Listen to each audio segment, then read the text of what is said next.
복음 4장 33절에서 39절까지 우리 한 절씩 교독하겠습니다. 신약 95쪽에 있습니다.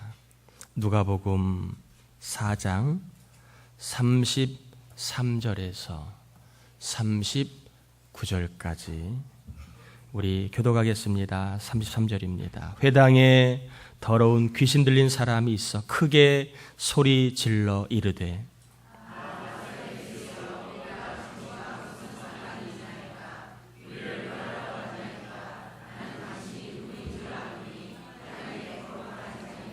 예수께서 꾸짖어 이르시되 잠잠하고 그 사람에게서 나오라 하시니 귀신이 그 사람을 무리 중에 넘어뜨리고 나오되 그 사람은 상하지 아니한지라.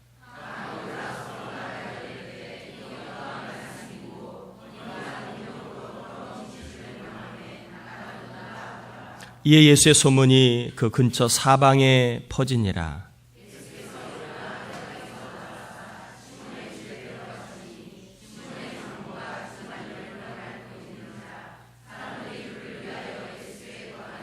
같이요. 예수께서 가까이 서서 열병을 꾸짖으신데 병이 떠나고 여자가 곧 일어나 그들에게 수종드니라. 아멘. 우리 옆 사람하고 한번 축복할까요? 하늘의 복을 받으시길 바랍니다. 자, 앞뒤로 한 번 더 할까요? 하늘의 복을 받으시길 바랍니다.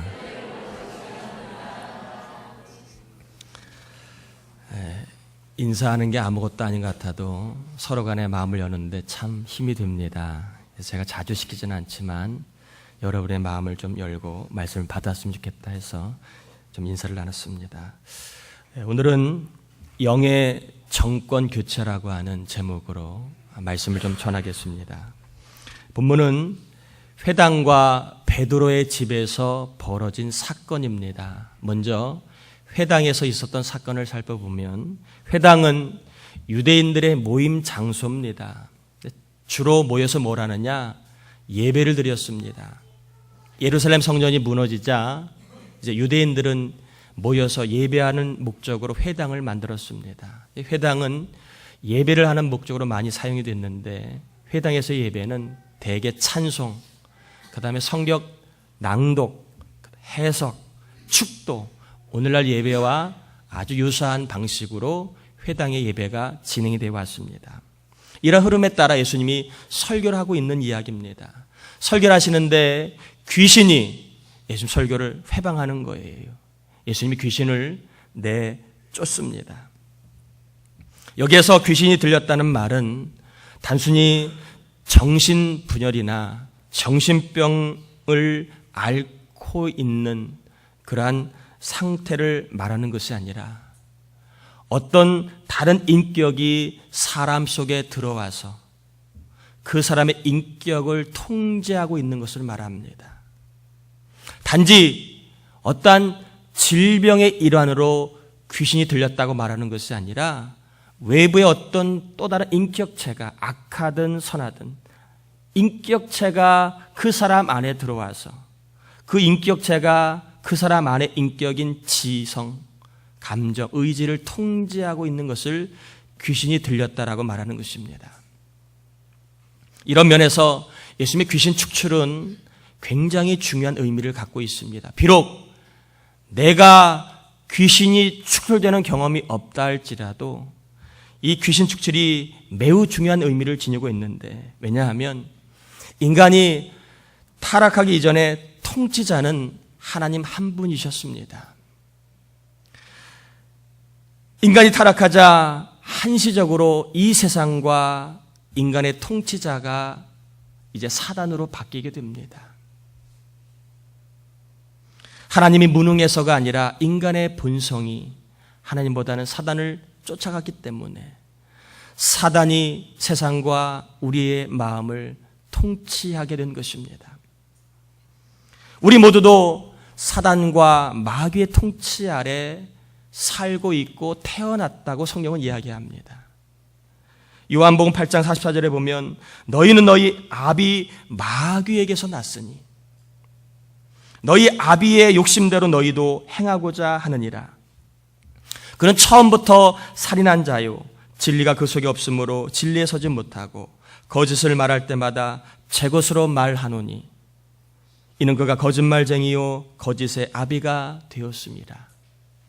성경은 타락한 이 세상에 태어난 우리 모두는 다 사단과 마귀의 통치 아래, 심지어는 그를 아버지로 믿는 가족으로 태어났다라고 말하고 있습니다. 욕심과 미움, 살인, 거짓이 내 안에 있다는 것은요, 이미 내가 욕심과 거짓의 아비인 사단의 통치를 받고 있다는 반증이기도 합니다. 왜 이 세상이 거짓과 미움과 그리고 욕심이 난무한가? 바로 사단이 통치하고 있기 때문에 통치 아래 모든 인격체들이 조종을 받고 있는 것입니다. 욕심을 거스를 수 없잖아요. 미움을 이길 수 없잖아요. 거짓의 유혹을 극복하기 어렵잖아요. 사단의 통치 아래 살고 있는 한 영원히 죄짓고 죄값으로 불행하여 비참해질 것은 뻔한 것입니다. 하나님은 죄를 심판하는 공의의 속성을 갖고 계시지만 하나님은 창조의 하나님이라 사랑의 속성을 갖고 계십니다. 죄는 벌을 내야 되지만 죄를 지은 사람은 사랑할 수밖에 없는 게 하나님의 이 부담이었습니다. 죄를 벌하고 사람을 살리시려고 이 땅에 자신의 외아들 독생자 예수 그리스도를 보내주셨습니다. 예수님이 이 땅에 구원자로 오신 것뿐만 아니라 통치자로 오셨음을 선포하는 것이 오늘 귀신을 몰아낸 사건의 중요한 의미입니다. 이전까지는 타락한 이 세상에 원수마귀 사단이 사람의 인격과 삶을 조정해 왔다면 이제는 예수 그리스도께서 오심으로 말미암아 새로운 통치의 삶을 살게 되었다는 것입니다. 예수님이 이 땅에 진리의 통치자, 생명의 통치자로 오셨고 사람을 거짓되게 만들고 사람을 잘못되게 만드는 거짓된 통치자를 멸하기 시작을 합니다. 그래서 요한복음 요한일서 3장 8절에 하나님의 아들이 나타나신 것은 마귀의 일을 멸하려 하심이라. 마귀의 통치를 멸하시려고 예수님이 이 땅에 오셨다라고 소개합니다. 이러한 영의 세계를 누구보다 잘 알고 있었던 마귀가 34절에 예수님에게 뭐라고 얘기합니까? 이렇게 얘기합니다. 아, 나사렛 예수여, 우리가 당신과 무슨 상관이 있나이까? 우리를 뭐 하려고? 멸하려 왔나이까? 나는 당신이 누구인 줄 아노니 하나님의 거룩한 자니이다. 마귀는 예수님의 통치 앞에 자기의 통치가 무력화될 것을 잘 알고 있었습니다. 그러므로 예수님이 귀신을 내쫓은 것은요, 어떤 한 사람에게 있었던 개인적인 사건이 아니라 이 세상에 있는 영의 정권이 교체하는 위대한 사건이라는 것입니다. 이 땅과 사람을 통치하는 것은 더 이상 마귀 사단이 아니라 만왕의 왕이시고 만죄주이시고 진정한 통치자이신 예수 그리스도이심을 천명한 사건이 귀신을 몰아낸 사건입니다. 여러분은 아마 잘 알고 있을 거예요. 어느 정권이 들어서느냐, 어떤 통치자가 들어서느냐는 사업을 하는 사람에게 또한 가정주부에게 공부하는 아이들에게 굉장히 많은 영향을 미칩니다. 무능한 정권이 들어서면 백성이 고생하고 아이들이 고생합니다. 반면에 준비되고 유능한 통치자가 들어서면 백성들은 행복하게 살 수 있는 것입니다. 사단과 마귀를 내 인생의 통치자라고 용인하면 우리 모두는 인생의 소중한 것들을 빼앗아 버립니다. 빼앗기게 됩니다. 그리고 마귀는 소중한 것을 빼앗아갈 뿐만 아니라 우리를 불행하게 만들고 결국에는 비참하고 처참하게 망하게 만듭니다. 그러나 예수님을 내 인생의 통치자로 모시면 통치자 되신 예수님 우리의 삶을 풍성해지도록 통치하신다고 약속하고 있습니다.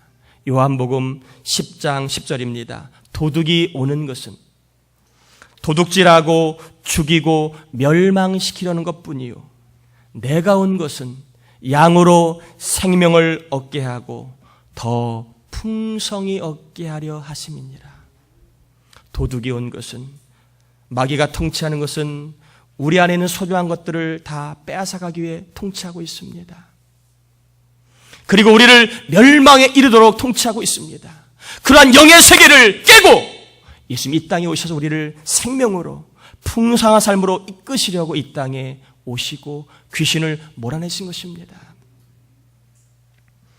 예수님을 내 인생의 통치자와 가정과 일터의 통치자로 꼭 모시길 바랍니다.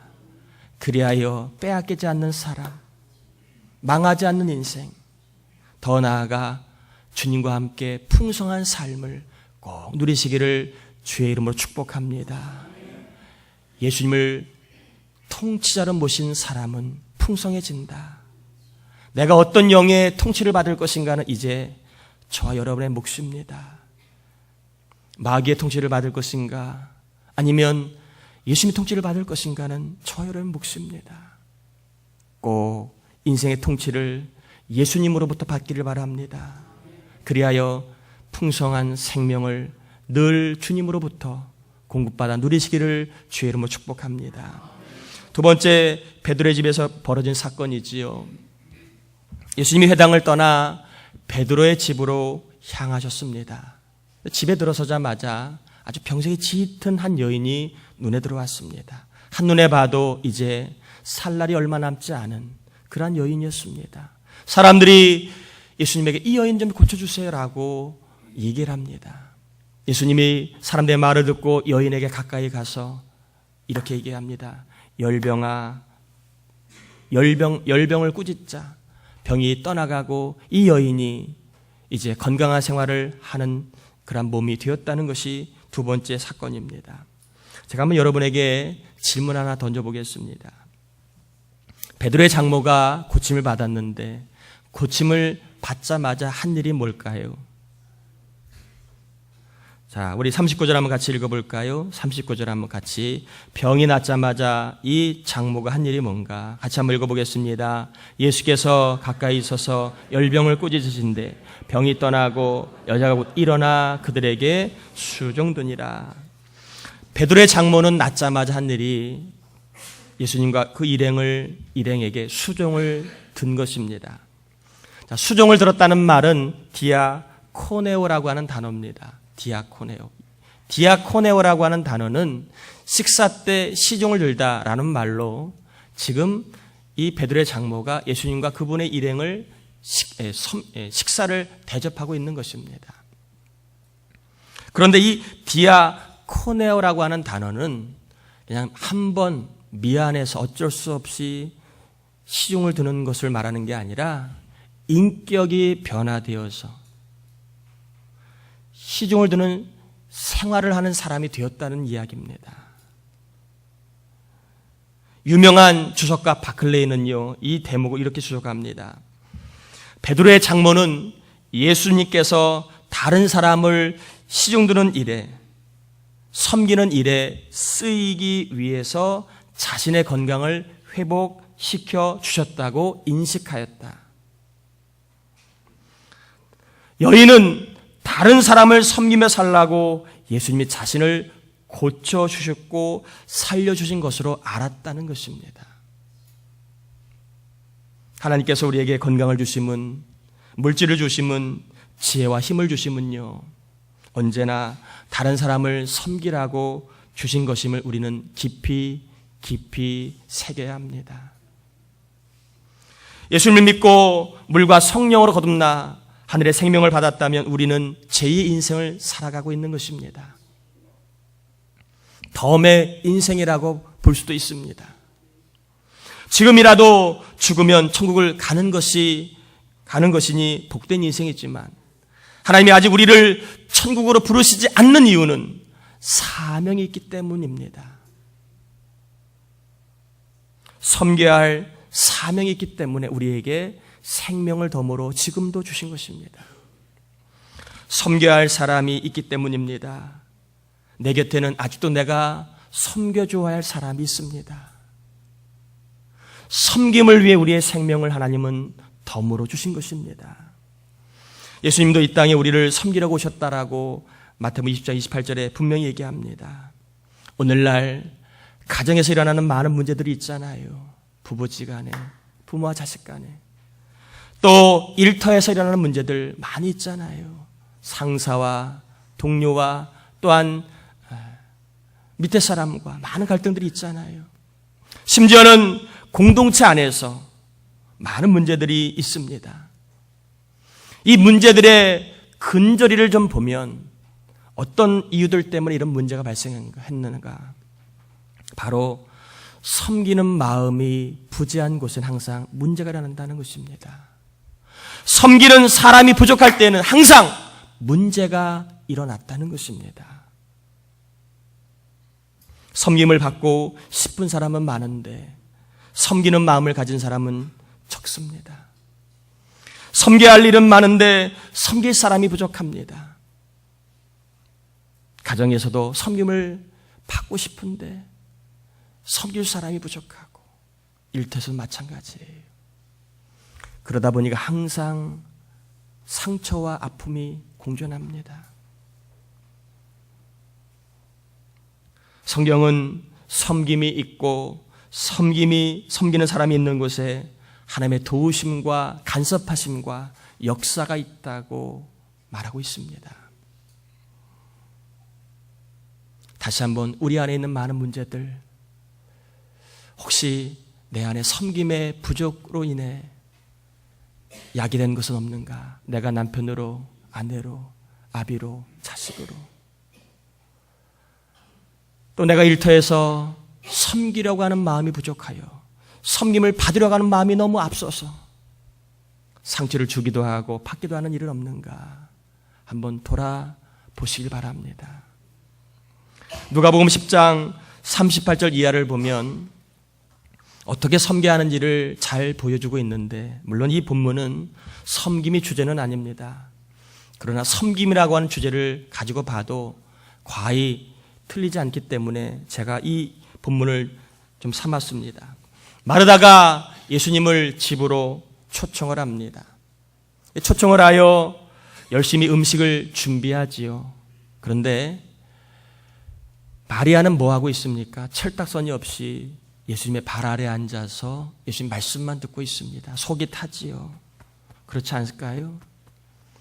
대부분 신방 가서 식사 대접 받으면 어떻습니까? 예배 설교 시간에는 그거는 좀 잘 안 들리고, 밥이 됐나 돌아보게 되고, 가스불 껐나 켰나 돌아보게 되고, 올려놨는데 쫄지는 않나 돌아보게 되고, 그렇지 않습니까? 목사님 말씀이 이렇게 기나 그러기도 하고. 마르다는 예수를 모셔놓고도 마음속에 분주함과 또한 동생을 향한 원망이 있었던 것입니다.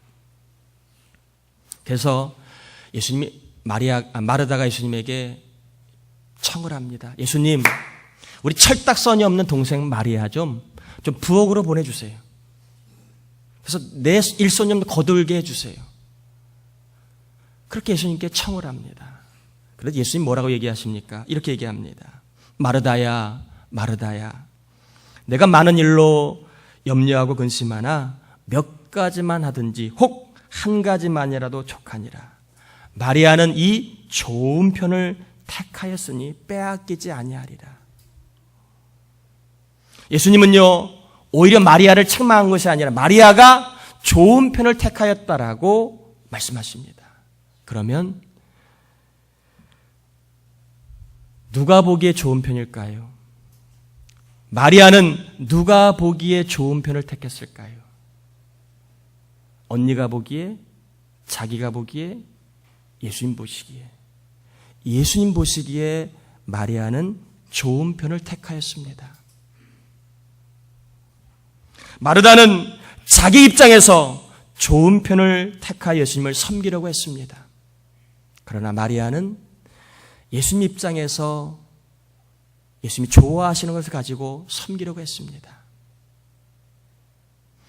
마르다는 내가 좋아하고 잘하는 것 가지고 예수님을 섬기려고 했지만 마리아는 예수님이 좋아하시는 것을 가지고 섬기려고 했습니다.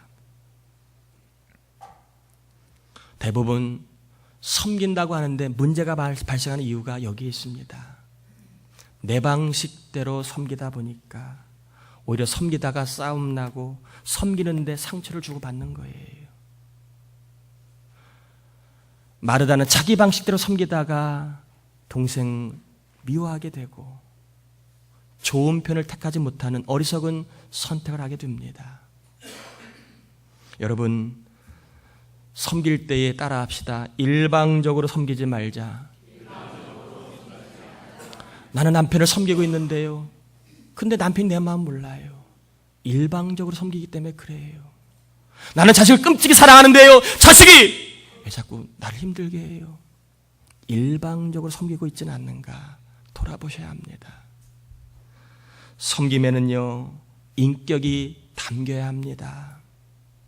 상대를 귀하게 여기고 상대가 좋아하는 것이 뭔지를 알아야 하고 상대가 필요한 것을 발견하고 그것을 채우려고 하는 과정이 있지 않으면 일방적으로 하는 섬김은 늘 상처를 주고 받을 수밖에 없습니다.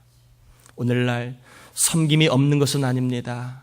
그러나 일방적인 섬김으로 인하여 상처를 주고받는 일이 너무나 많이 있습니다. 예수님 보시기에 좋은 편을 택했던 마리아처럼 다시 한번 우리 모두는 내가 보기에 좋은 것이 아니라 예수님 보기에 좋은 것이 뭔가, 상대가 원하는 것이 뭔가를 우리가 알고 섬겨야 합니다. 그러므로 이 시간 실천사항으로 여러분에게 권면합니다. 일방적으로 섬기지 않으시려면 여러분 자꾸 다른 사람 일과 형편을 살피고 돌아보십시오. 빌립보서 2장 4절에 각각 자기 일을 돌볼 뿐더러 또한 각각 다른 사람들의 일을 돌보아 나의 기쁨을 충만하게 하라.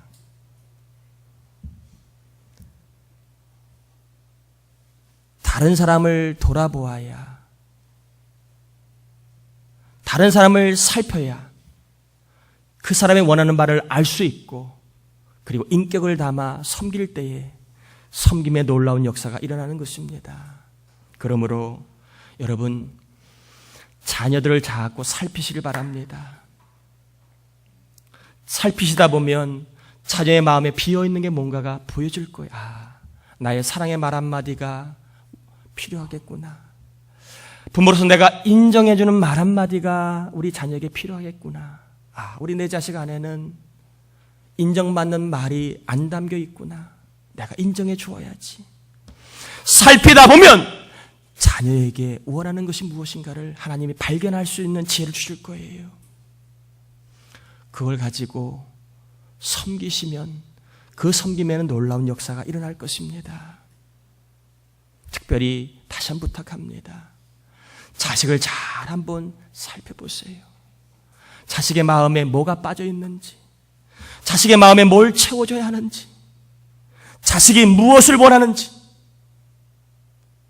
여러분 잘 살펴보다 보면 빠져있는 거, 비어있는 거 발견하게 될 거예요. 인격을 담아 자식을 귀하게 여기는 마음을 가지고 섬겨주시기 바랍니다. 또한 교회학교 아이들, 학생들, 청년들, 우리 노년들까지도 자꾸 살펴봐야 됩니다. 바뀐 건 없는지, 관상은 어떤지 자꾸 살펴봐야 됩니다. 살펴야 그 사람의 마음속에 없는 것을 채워줄 수 있는 지혜를 하나님 주십니다. 예수님 보시기에 좋은 섬김을 꼭 실천하길 바랍니다. 예수님 보기에 좋은 섬김, 내가 보기에 일방적인 섬김이 아니라 예수님 보시기에 좋은 섬김을 하시길 바랍니다. 하나님 왜 자꾸 섬기라고 할까요? 첫 번째 이유는요, 섬기는 것은 큰 자이기 때문에 그렇습니다. 마태복음 23장 11절에 너희 중에 큰 자는 너희를 섬기는 자가 되어야 하리라. 왜 자꾸 나만 가지고 그래요? 내가 뭐 잘못했어요? 부모가 뭐 죄졌어요? 자꾸 나만 갖고 섬기라고 해요. 어쩔 수 없습니다. 자식보다는 부모가 큰 자기 때문에 그래요. 왜 자꾸 남자가 여자를 섬기라고 해요? 여자보다 그 남자가 크기 때문에 그런 거예요. 왜 내가 늘 섬겨야 하지요? 저 사람은 가만히 있는데. 여러분이 큰 자기 때문에 그래요. 그러므로 섬기는 것을 여러분 졌다라고 생각하지 마세요. 관계 속에 내가 섬겨야지, 섬기는 건 지는 게 아닙니다. 큰 자가 섬길 수 있는 거예요. 큰 자가. 혹시 여러분 어떤 관계 속에 자꾸 내가 섬겨야 될 입장으로 몰아갑니까? 그러면 하나님 여러분을 큰 자로 믿기 때문에 여러분이 섬기라고 하는 거예요. 그 상대는 작은 자의 작은 자. 작은 자에게 섬김을 요구하면 본인만 힘들어집니다. 혹시 관계 중에 자꾸 섬겨야 될 입장과 여건이 된다면 하나님이 나를 큰 자로 여기시니까 섬기자라고 여러분 마음을 편하게 잡수시길 바랍니다. 미숙한 사람 작은 자는 섬길 줄 몰라요. 그러려니 하시고 큰 자니까 섬기는 것입니다.